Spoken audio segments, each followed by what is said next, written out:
Olá, muito bem-vindas e bem-vindos a todas e todos. Estamos dando continuidade à nossa discussão e agora nós vamos falar sobre as características da pulsão.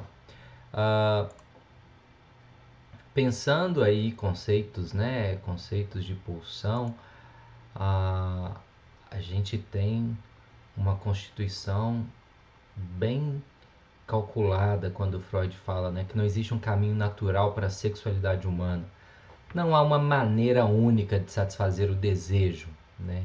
Ao que confere aos humanos, né, assim, a sina de estar sempre insatisfeitos frente ao desejo, né? E aí esse desejo, o desejo sexual.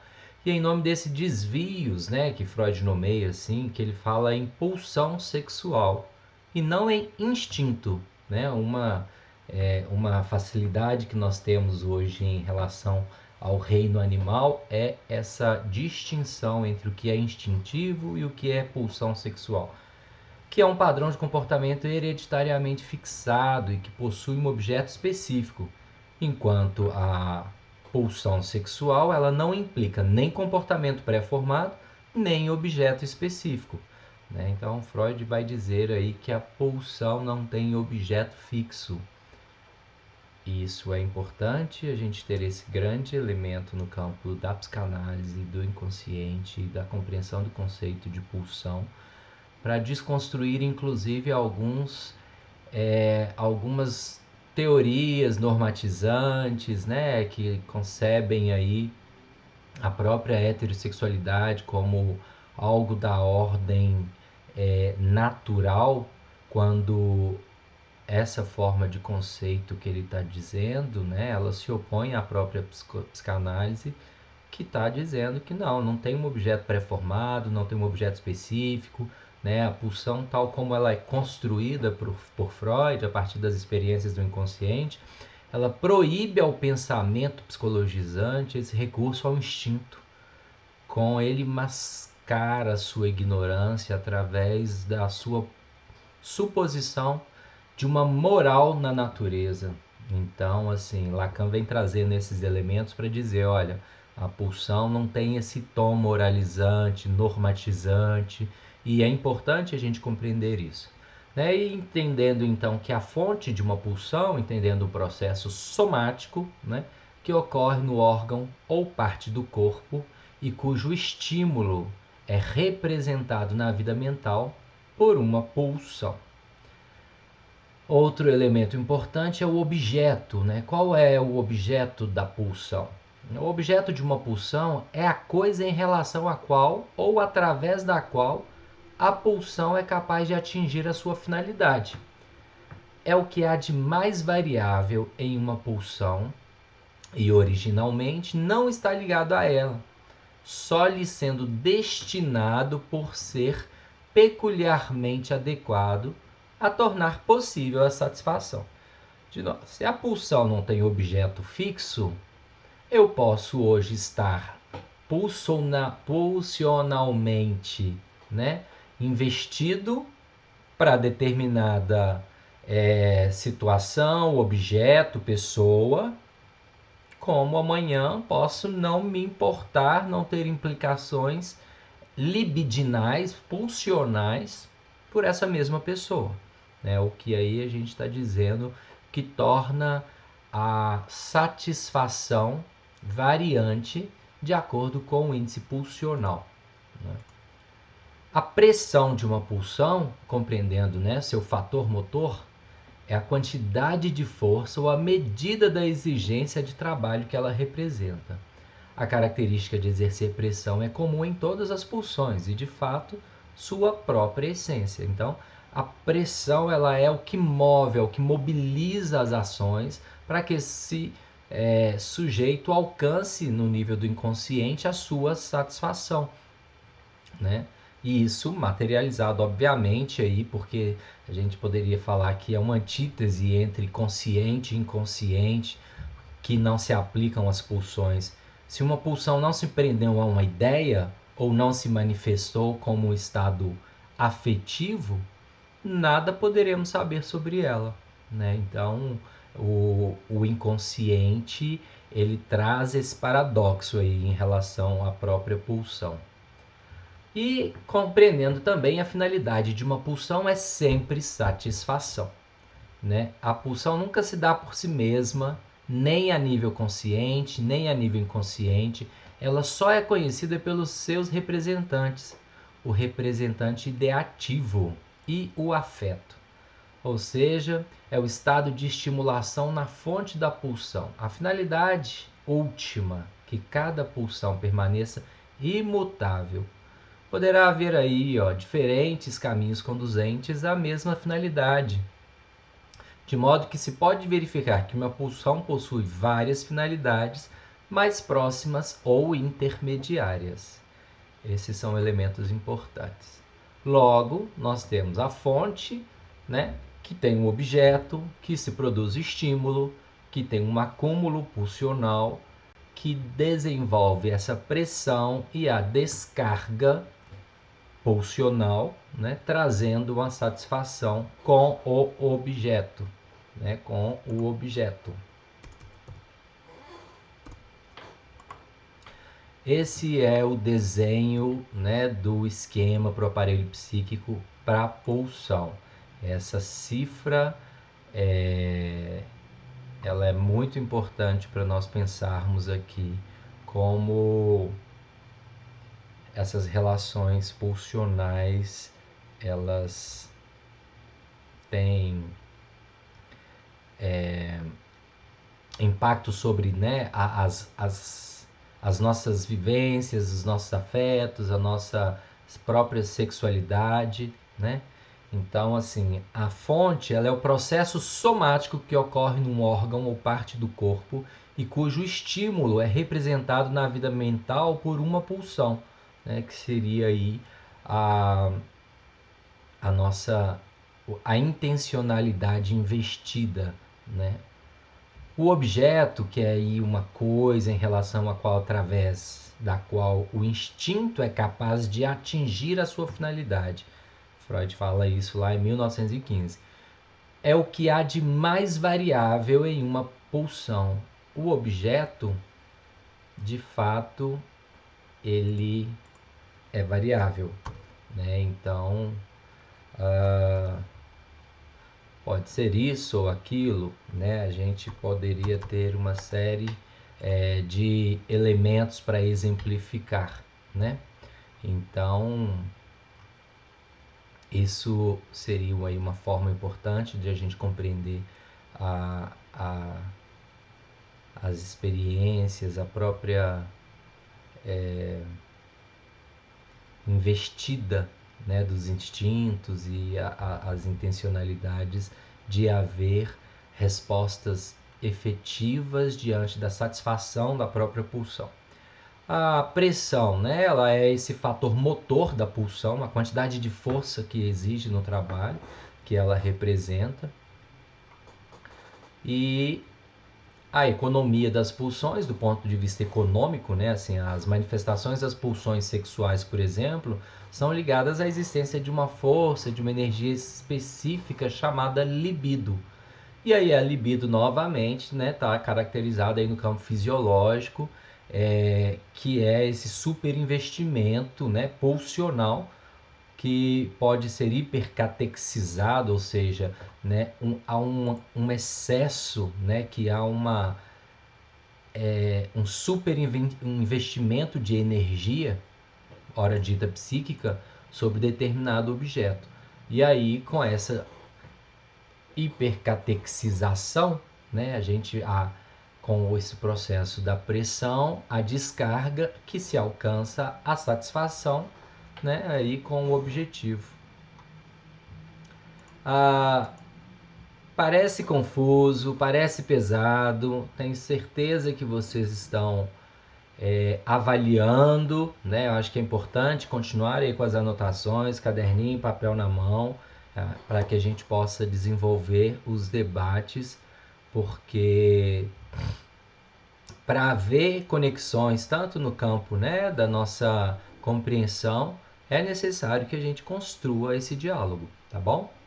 Então, por fonte de uma pulsão, entendemos o processo somático que ocorre num órgão ou parte dele e cujo estímulo é representado na vida mental por uma pulsão.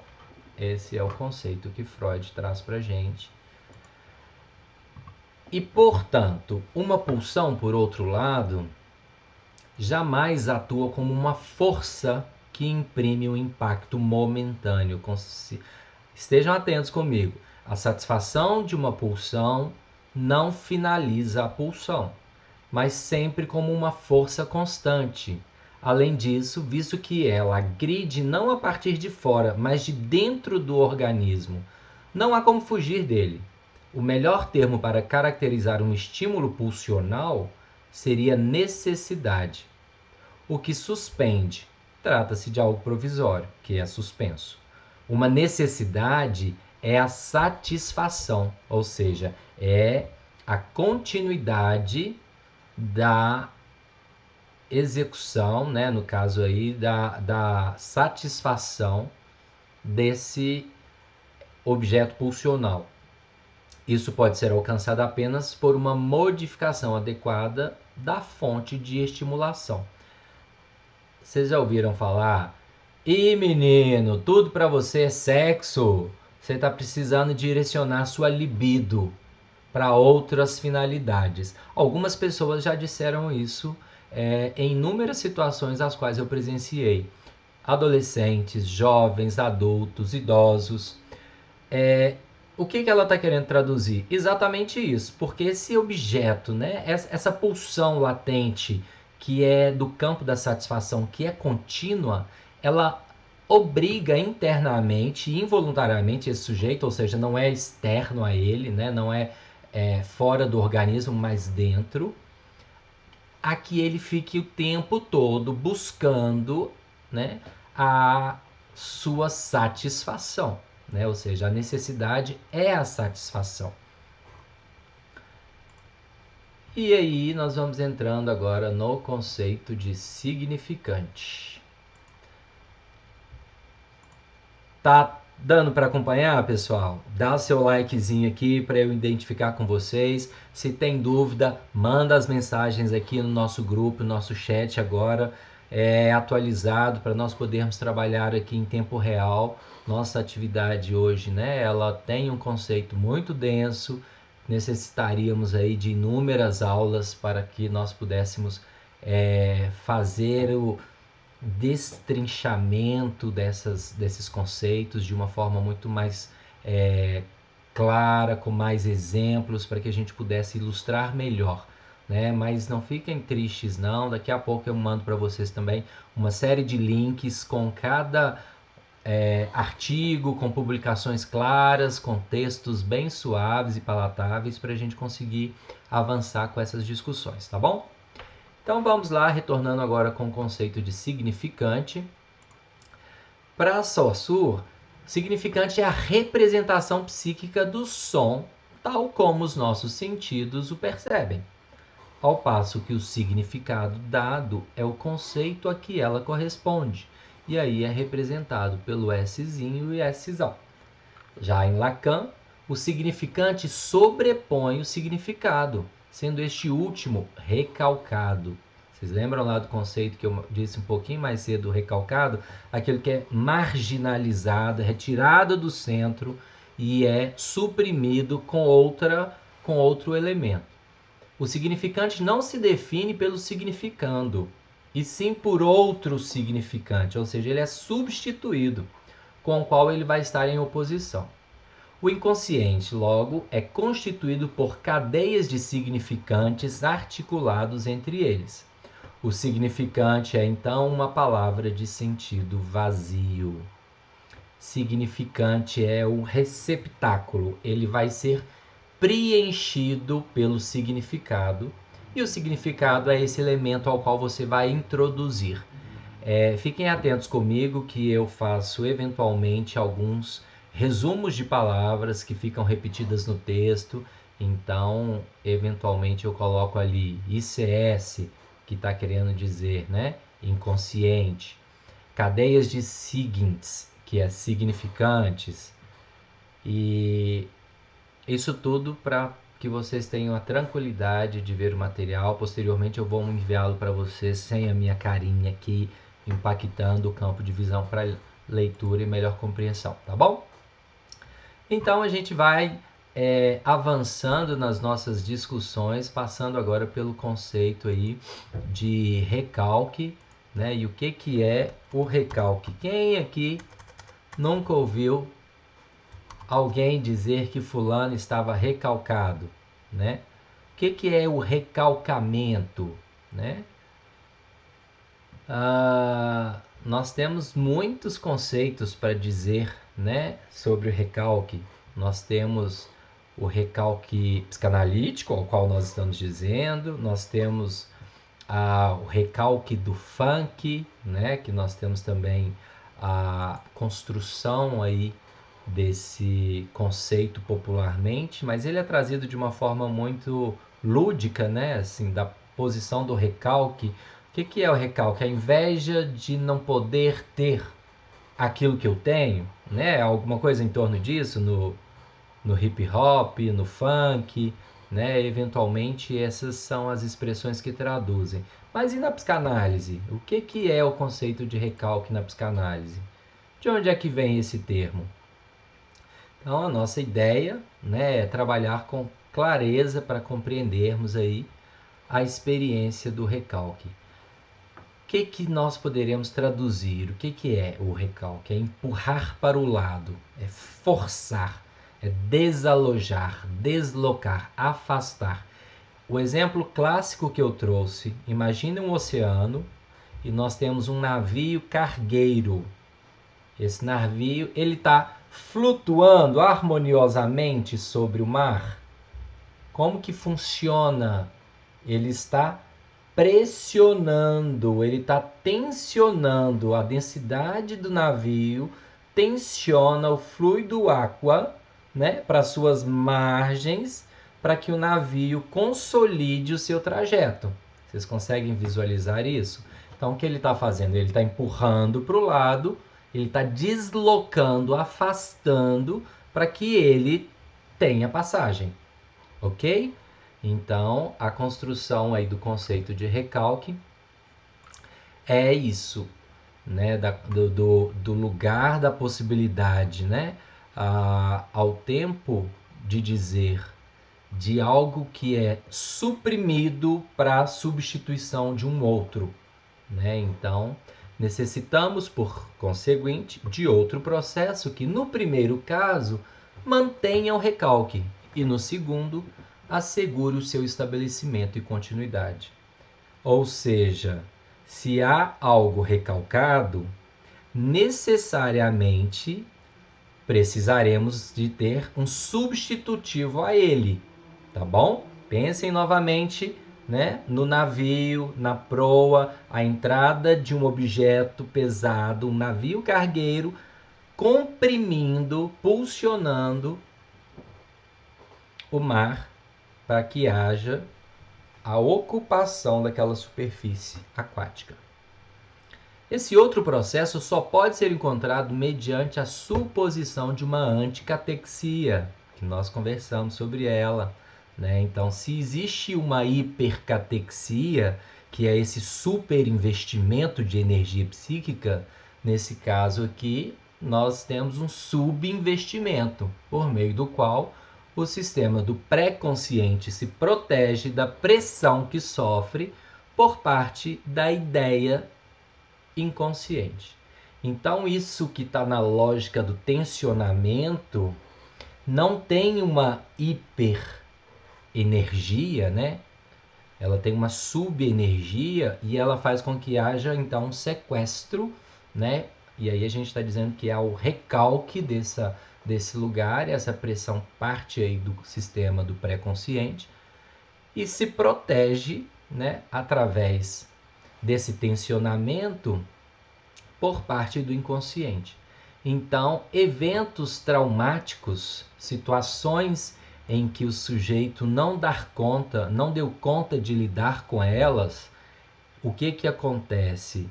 Eventualmente ele suprime isso do nível da consciência e joga lá para o inconsciente. para que haja suportabilidade, para que ele dê conta de lidar com esses processos, né? Então, eventualmente isso pode retornar? Pode retornar. E esse sujeito vai ter que se haver com seu processo, né? Ou seja, a manifestação dos sintomas, né? Alguns xistes, uma série de eventos podem ocorrer no retorno do recalcado para que esse sujeito dê conta de lidar com a sua condição ou com o que aquilo pode impactar na sua relação do nível do consciente, né? Então, para a pulsão, a fuga não tem intenção, não tem validade nenhuma, pois o ego não pode escapar dele mesmo. Em dado período ulterior, se verificará que a rejeição baseada no julgamento constituirá um bom método a ser adotado contra um impulso da pulsão. O recalque é uma etapa preliminar da condenação, algo entre a fuga e a condenação. Fica um pouco pensando assim, você tá no espeto e cai na brasa, né? A situação. Como eu disse, né, sobre o retorno do recalcado, ele, né, a pulsão, ele prolifera no escuro. Só um segundinho. É necessário beber água, viu, gente? Inclusive, enquanto vocês estiverem assistindo esses vídeos, hidratem-se, bebam água e usem filtro solar. A pulsão prolifera no escuro, por assim dizer, porque ela está lá, não está no nível do inconsciente, e assume formas extremas de expressão que, uma vez traduzidas e apresentadas ao neurótico, irão não só lhe parecer estranhas, mas também assustá-lo, mostrando-lhe o quadro de uma extraordinária e perigosa força da pulsão, no sentido sexual. Essa força enganosa da pulsão resulta de um desenvolvimento desinibido de fantasia e do represamento ocasionado pela satisfação frustrada lá atrás. Pensem comigo, a pulsão tá aqui, o negócio tá ali, não aconteceu, o que acontece ali? Ao recalque, eu subtraio isso do nível da consciência, resolvido o problema do que? Da frustração sexual, né? Que a gente está dizendo aqui de uma perigosa, extraordinária força pulsional. Entretanto, esse sujeito segue a vida dele, vive bem, porque ele não tem nenhum problema, uma vez que aquilo que era traumatizante foi subtraído para o nível do inconsciente. Entretanto, essa força enganosa resulta de um desenvolvimento desinibido da fantasia e do represamento, ou seja, ele está represado ali, ocasionado pela frustração de uma satisfação, ou seja, de uma satisfação frustrada. Então, se por acaso isso retorna denunciando o falimento da satisfação pulsional que aquele sujeito teve naquela dada ocasião. E isso pode desencadear uma série de adoecimentos. No caso do neurótico, né, como a gente tem dito ali, angústia, sofrimento, quadros de embotamento, depressão, tentativas, né, assim, de consumo abusivo de álcool, drogas, né? Ele vai tentar de alguma forma suprimir novamente aquilo que estava no campo do inconsciente, que a gente está chamando de recalcado. Só que não funciona bem assim, porque o recalque ele está no nível do inconsciente, ele é esse trauma do excesso que eu não consegui através dessa extrema expressão e que foi subtraído, né? Então ele não é feito calculadamente com o nível do pré-consciente junto com o consciente. Logo, se eu chapar todas, eu não vou dar conta de compreender ou vou esquecer isso no dia seguinte. O que nós chamamos, inclusive, que tem uma ressaca moral, porque a ação acontece, os eventos ocorrem, existe uma materialidade, existe uma memória sobre o evento, e existe também uma desvalorização da identidade desse sujeito diante da ação que ele executou. Uma coisa bem complexa. Conforme a neurose, o mecanismo básico do recalque irá se articular com outros mecanismos e contrainvestir representações diferentes. É diante disso que o elástico do energético afetivo pode ligar a várias representações ou investir no corpo. Então, um outro sintoma clássico diante do recalque é a somatização. O sujeito joga no corpo aquilo que ele não deu conta de elaborar no nível da consciência. Seu retorno em afeto ou medo, ambos só se apresentam na consciência. É, de certa forma, fracasso do recalque. Logo, o sintoma, que foi o que eu tenho dito para vocês nessas discussões que nós estamos fazendo.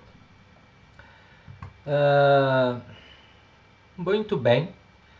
Vamos avançar para as nossas discussões e nós vamos falar então sobre representação e afeto. Dá um tempinho para vocês ir lá beber água e ir ao banheiro. Então tá bom. Volto com vocês em 2 minutinhos. Estejam aqui comigo e não saiam daí.